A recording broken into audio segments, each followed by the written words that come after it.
Buonasera e ben ritrovati con l'informazione flash di New Sicilia. Vediamo insieme i titoli più rilevanti di questo pomeriggio.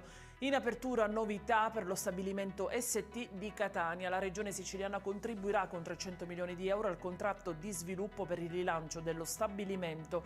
Sono le parole con cui il presidente Schifani ha annunciato in queste ore l'approvazione in giunta della delibera che prevede l'utilizzo di una parte delle risorse STEP per la realizzazione appunto di un nuovo investimento.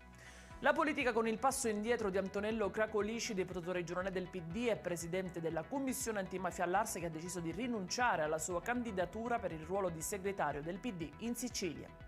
La cronaca, momenti di apprensione oggi pomeriggio all'aeroporto di Pantelleria, dove un aereo delle Frecce Tricolori è uscito di pista durante le fasi di atterraggio. Immediatamente è scattato l'allarme nello scalo isolano. Sul posto sono intervenuti i vigili del fuoco e i sanitari del 118 che hanno prestato i soccorsi a un pilota rimasto ferito.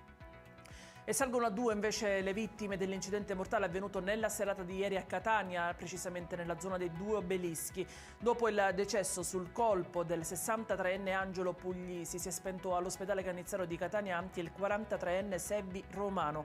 Adesso al vaglio della Polizia Municipale ci sono i rilievi e la ricostruzione della dinamica di uno scontro che ha coinvolto 2 mezzi a 2 ruote.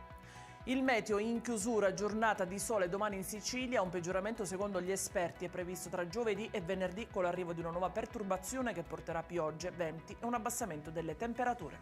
Ed è tutto per questa edizione, io vi ricordo come sempre che i dettagli su queste notizie e molte altre li trovate sul nostro sito e sui nostri canali social. Grazie per averci seguito e buona serata.